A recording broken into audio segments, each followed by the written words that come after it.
Hey there, everybody, it's me, your buddy Dave, the host here at the Dark Stuff channel. Thanks a lot for checking out my latest video. And in this week's video, we're going to look at a very unusual decade for the band Kiss.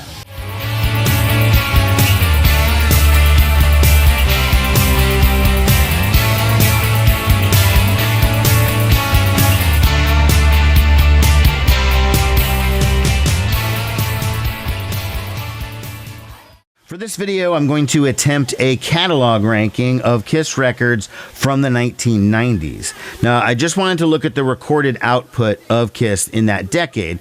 And most of the time, when I do these kind of videos, I exclude live albums and anything remotely resembling a compilation. However, if I did that, I'd only have 3 albums to rank for this decade, so I had to include some other stuff, so I am including them here. Quick plug, I have done a bunch of other Kiss videos. If you want to see any of those, they're all assembled neatly in one little playlist. I will put a link above here. So before I actually start doing the ranking, I did a little 5-minute mini documentary that's going to set the stage and give some of the key highlights in what was going on in the band during this decade. I will join you on the other side and we will start the countdown.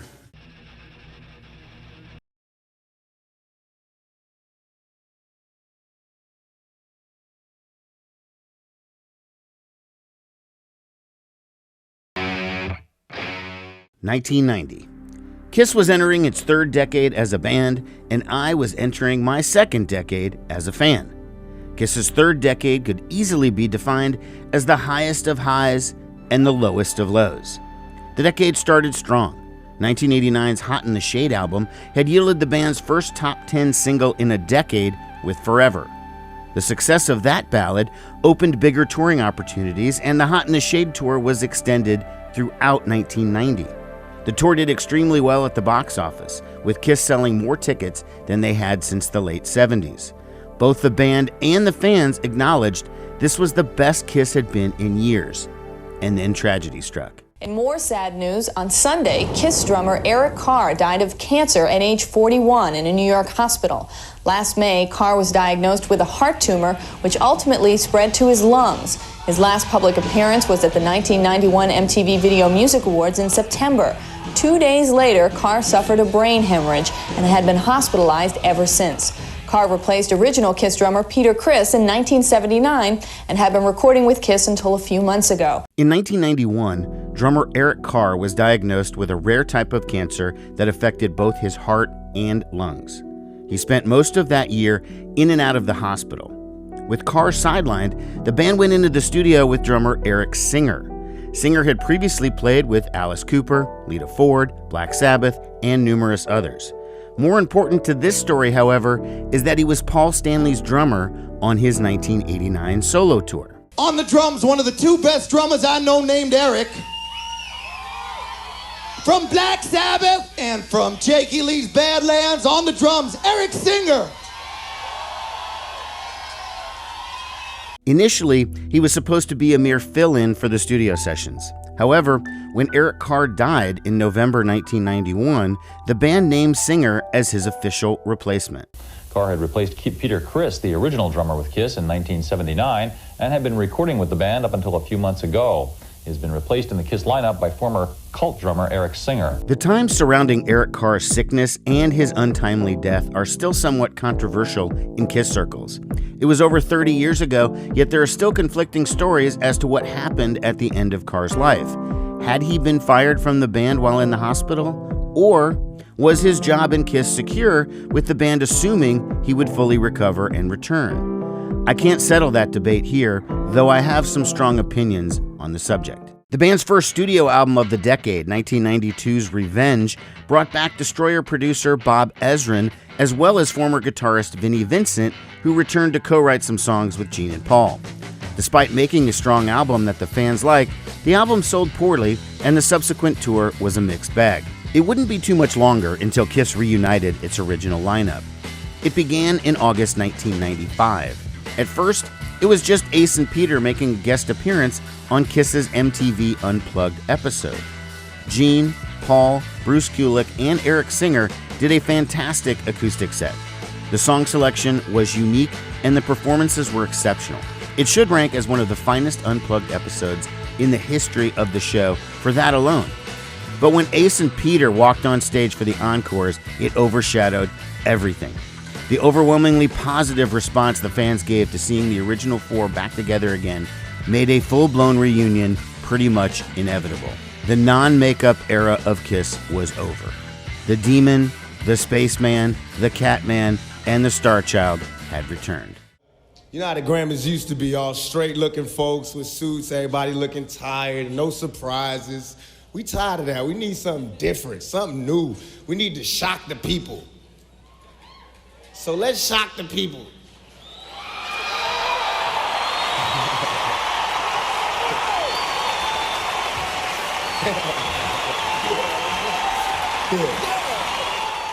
The remainder of the 1990s saw the original Kiss back and bigger than ever. As much as I liked the non-makeup era of the 80s that I grew up in, seeing Kiss in makeup opening night at a sold-out Tiger Stadium in Detroit was the closest thing I've ever had to a religious experience.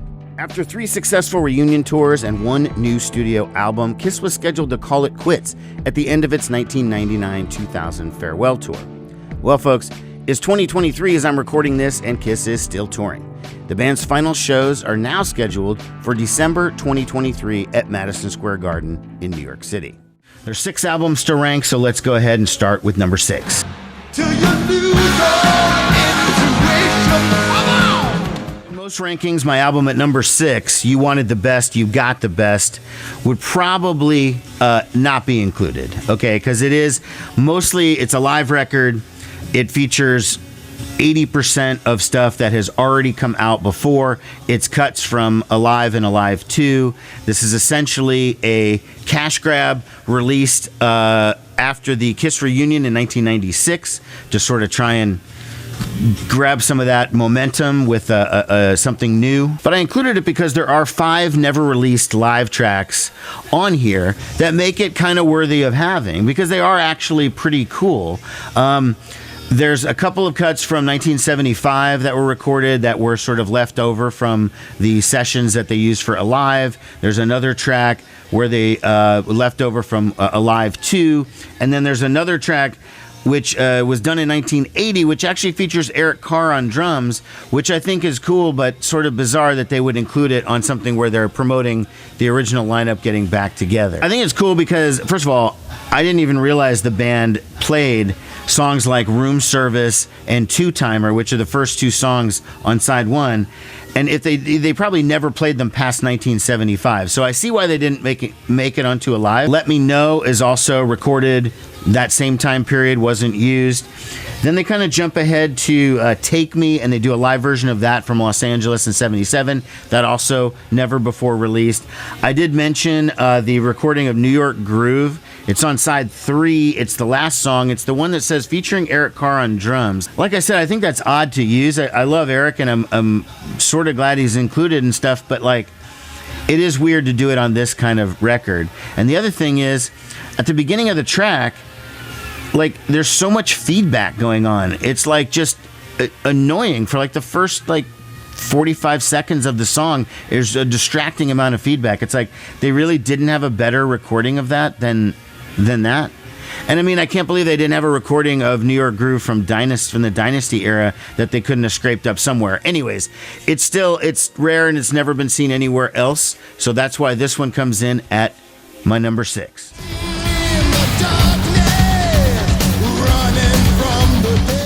Coming in at number 5 is Alive 3. Alive 3 comes from the band's Revenge tour, which took place in 1992. This album came out in 1993. The flaws are many with Kiss Alive 3. I don't understand why it was done on the Revenge tour, first of all. It was acknowledged by everyone, band included, that the Hot in the Shade tour the year before was the best the band had done since they took the makeup off. It was an incredible show, 2.5 hours. It was universally acknowledged as being great. So I think it was taken from the wrong tour. It should have been done at a different time. That being said, okay, you can't discuss an album about what it isn't. You have to kind of focus on what it is. So what it is an album that sounds like studio tracks with live audience recordings. It doesn't sound very much like a live album. Now, I know what you're saying, Dave. Newsflash, Kiss touches up live records in the studio. Yeah, so does everybody. Okay, so does everyone in the 70s and 80s and 90s. And I don't even know that anyone does live albums anymore, but if they do, they probably touch them up a little bit in the studio too. But this sounds more than touching up. This sounds like studio tracks with amplified crowd noise. And I know that's not what it is, but it just doesn't have the live feel, especially that the first Alive record did, which in my opinion is the best live album ever released. Song selection is weird, okay? Now, this is the third in the series of Alive albums, and there's a lot of ground to cover between 1977 when Alive 2 came out and now here in 1993 when they're putting this out. Now, I did like the inclusion of Watching You, okay, because they threw that back in the set and they hadn't been playing that for a long time, but most of the stuff from the 80s was ignored on this album, and that is the stuff that was never on any of the old albums. There's no tracks from Asylum, not even Tears Are Falling. There's nothing from Crazy Nights. I'm kind of borderline okay with that, but I feel like the song Crazy Crazy Nights should have been on there. One song from Lick It Up, just the title track of Lick It Up, and one song from Hot in the Shade, and that's Forever, which was their big ballad at the time. They brought back I Was Made for Lovin' You. Now that's actually appropriate because that did come post Alive 2, and that is one of their bigger songs, and so I get it. Not one that I personally like, but I'm okay with it. Ultimately, I do think the Alive 3 kind of damages the legacy of the Alive series because Alive is the pinnacle. Alive 2, close, okay? Alive 3, okay, and then they get the symphony one later. I mean, it's just like there was so much buildup, and this could have been done at so many other times. This could have been done after the Animalized tour. It could have been done after the Asylum tour. It could have been done after Hot in the Shade.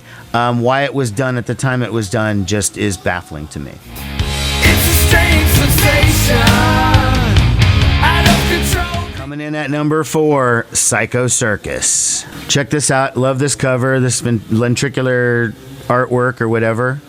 That is one of the cooler things about the album. Okay, let's start off by saying that Psycho Circus was the reunion album for the band.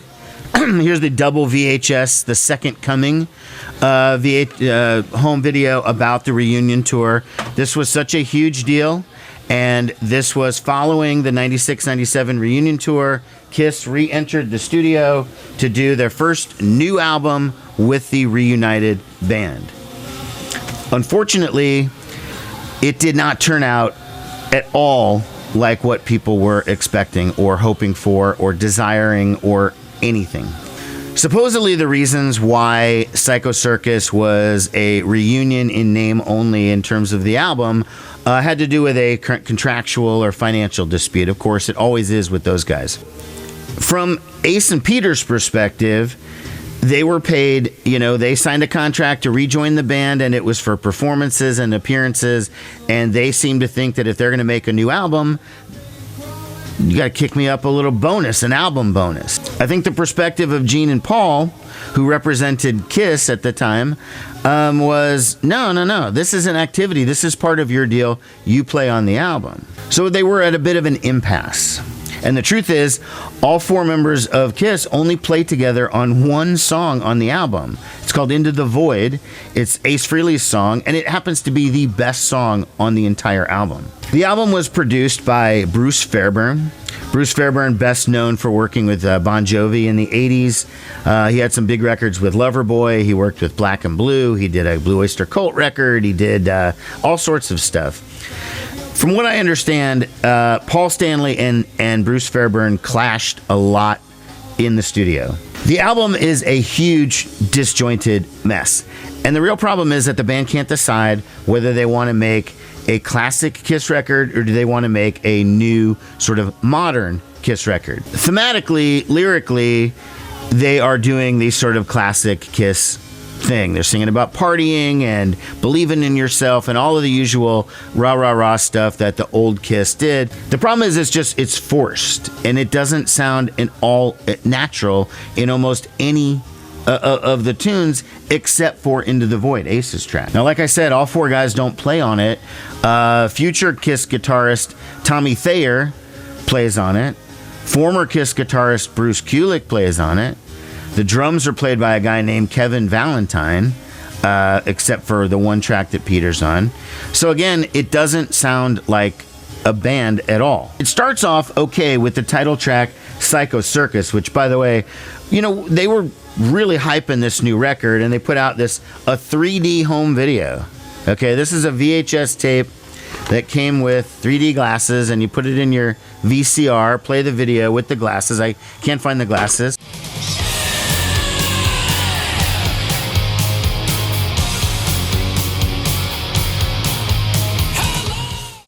It also came with a CD that had a bonus track. I got the Ace one. Came with a bonus track called In Your Face, and that's a song with an Ace vocal that wasn't included on the album. Now, it's, you know, TBH, it's not exactly the greatest tune, but it's better than a lot of the stuff that's on this record, and I feel like that could have been included on the album, and for sure, instead of We Are One or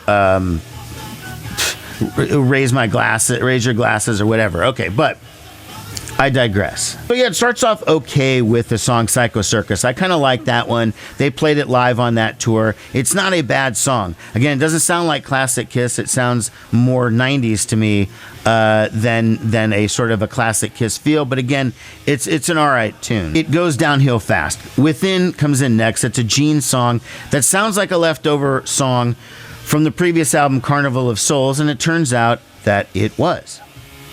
Now, why they felt the need to include it on this thing, supposedly Gene Simmons writes like 30 or 40 songs at a time, like he didn't have anything else other than this. I mean, some of these tracks are just so forced lyrically. I Pledge Allegiance to the State of Rock and Roll, Raise Your Glasses, We Are One, I Finally Found My Way, which is a Peter vocal, but it was written by Paul Stanley and Bob Ezrin. It's an attempt to have like a Beth type song. It's just forced and weak and not that good.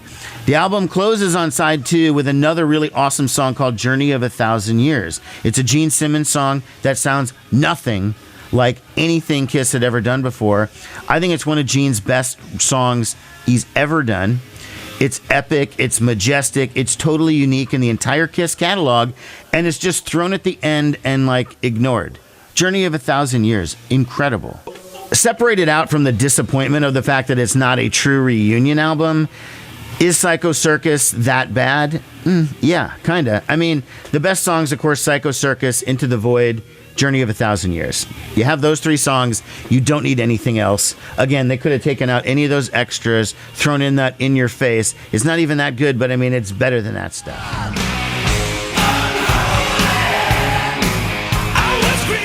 Coming in at number 3 is the album Revenge from 1992. Now, this is an album that gets a lot of praise from Kiss fans as being a return to form and being something really, really, really great after a couple of years of struggling. Now, I will concede that it is better than the previous 2 albums by a lot. Hot in the Shade from 89 and Crazy Nights from 87 are 2 really, really bad Kiss records, and this is absolutely an improvement. It's a sonic improvement. They're playing better, they're performing better, the songs are better. However, I still think Revenge is an overrated album. Well, starting off, the first song, Unholy, here's a 12-inch on white vinyl of it, is amazing. Okay, Unholy is a killer song. It's one of the ones that Vinnie Vincent came back and collaborated on, and you can tell. There is sort of a level of weirdness in terms of lyrics when you have Vinnie Vincent in the mix that you heard on Creatures. You heard it on Lick It Up. You didn't hear it again with Kiss. You get it on the first Vinnie Vincent Invasion album.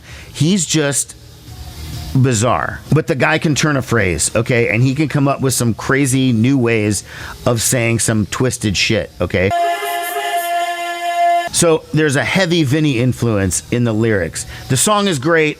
I love that Gene gets the first single. It didn't happen in the 80s, mostly because he was phoning it in with a lot of the stuff.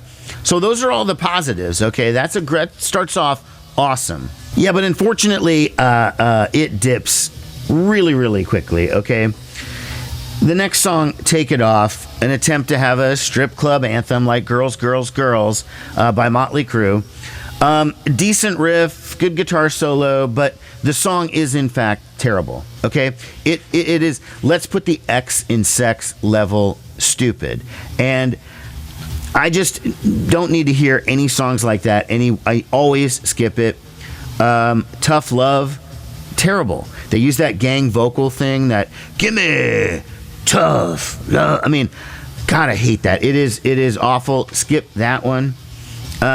Spit, the next song after that, it's just like, it unironically quotes Spinal Tap. Okay, they don't even, it's not done as a joke. So even though the playing is great on Revenge, and kudos to Eric Singer, who was the new drummer at the time, and Bruce Kulick, who did some great guitar work, I just don't think that, like, the songs are worthy of being like, oh, this is such a classic Kiss album. You know, when people talk about Creatures of the Night was a return after a couple-year drift, that's true. Every song on that's great. On this one, I'm sorry, you take out Unholy, you take out Heart of Chrome, and then the car jam thing at the end, and it's like, what do you really have left? Look, I know I'm in the minority when it comes to Revenge, but I just have never really felt like it was that great an album. Better than the previous two, but not worthy of holding up as, oh, this is the best of the non-makeup era or whatever. I mean, the correct answer on that is look it up, by the way.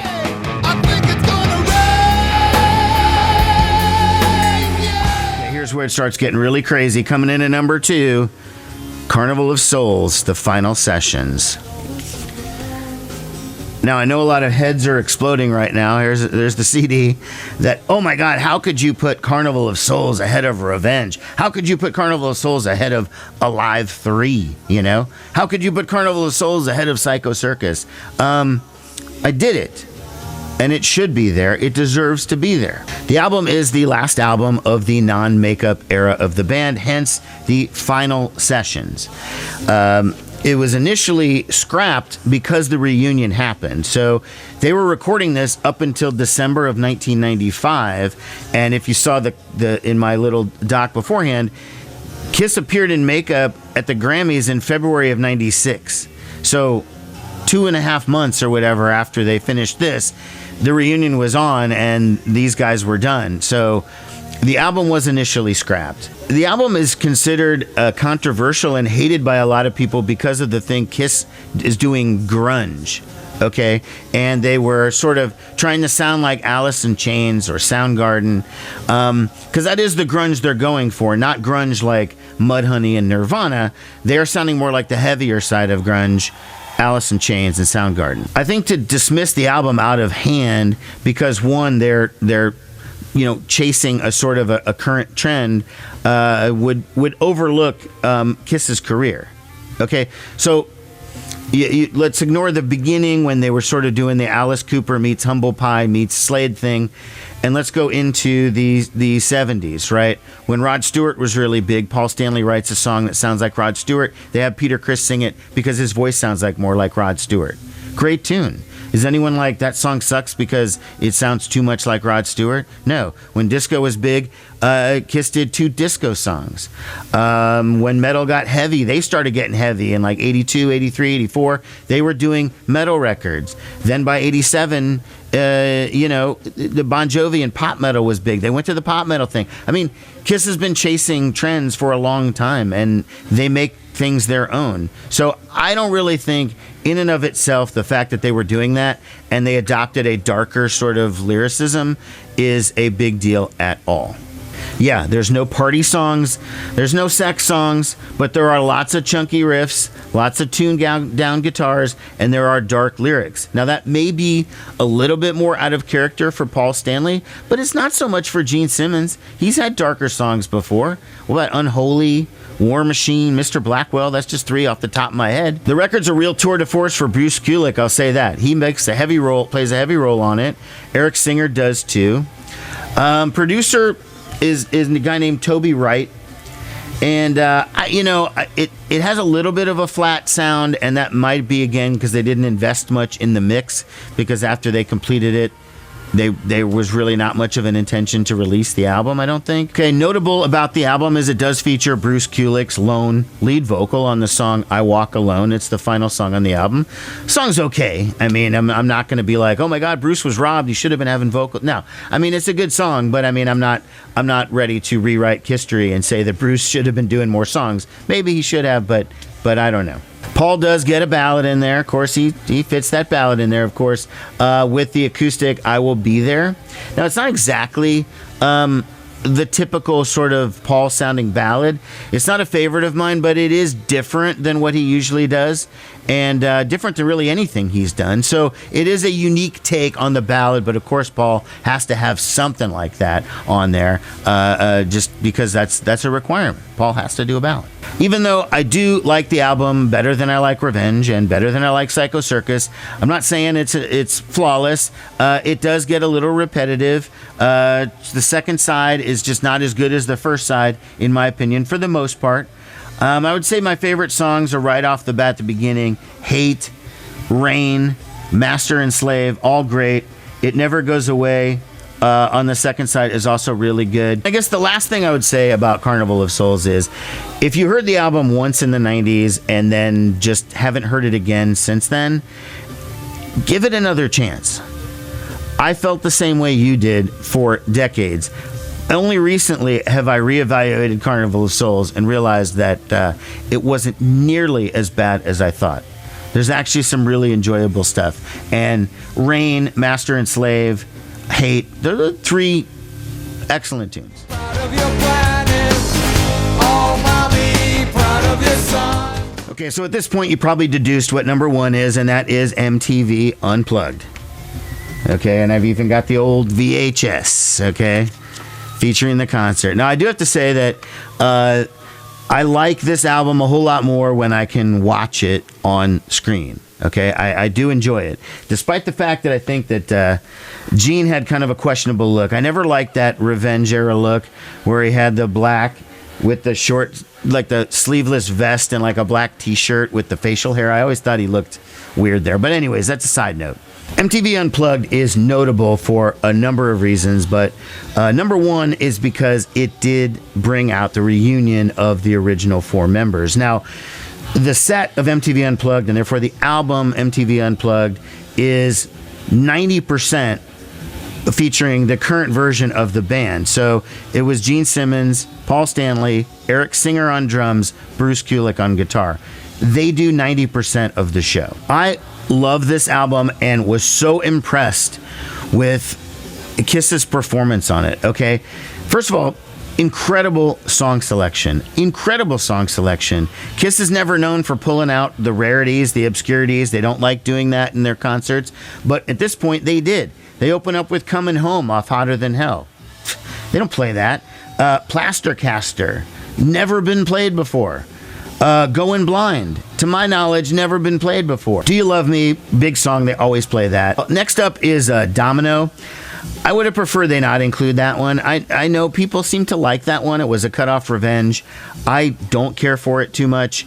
And, Gene really brought his A-game on this one and pulled out some real obscurities with, like, Plaster Caster, Going Blind, See You Tonight off his solo album. But I would have preferred that instead of them doing Domino, that he did Naked City off Unmasked. Think about it. You know that would have been better. I mean, screw Domino. It's on Alive 3. It's on Revenge. Do you need it a third time in 3 years? I'm guessing no. Never had no worry until I met Domino. I should point out that there's one extra song on the home video portion. They do Got to Choose. And for some reason, that was omitted on the CD, probably for length, I guess. I mean, I'm assuming. The video also has behind-the-scenes rehearsal footage, and I'm pretty sure it's on DVD and Blu-ray. I just have my old school one. Ace and Peter come out to do the encore. They start off doing 2000 Man, Ace singing. Now, I'm fine with that selection. That's Ace does sing that one on Dynasty, and it's a great tune. But it is a Rolling Stones cover. Now, I understand New York Groove might not have worked as an acoustic song, but I think Shock Me could have worked as an acoustic song, perhaps. That just, I would have rather had a more signature Ace tune, but either way, I like the 2000 Man. Okay, next up, they do Beth, of course, Peter's signature track. Now, of all the different versions of Beth, the original one on Destroyer, the live version on Alive 2, the Eric Carr re-vocal on Smashes, Thrashes, and Hits, the version on the Symphony one, whatever. This is my favorite of all of those Beths. I like it because it's the band actually performing it live. Normally, the way that song goes is it's at the end, Peter, or now Eric Singer performing as Peter, goes out there and sings live over a pre-recorded track. They pretend to play the piano. They're not really playing. Anyways, so it's never really done in a live. This case, it's, Ace and Paul are playing guitar, Gene's doing bass. It's a really cool arrangement. It's totally unique, very different. I like it. Okay, so for all of those reasons aforementioned there, that is why MTV Unplugged is my number one album. It did prompt a reunion. It did set this course of events that led to me being able to see the old band, putting the makeup back on, doing the classic show. So for that, and it's worthy of being number one. It's the only album in the entire Kiss catalog that features multiple versions of the band performing together. And the song selection is just fantastic. That's why it's my number one album. All right, everybody, I'm going to wrap it up here. Thanks a lot for watching, everyone. Take care. Bye-bye.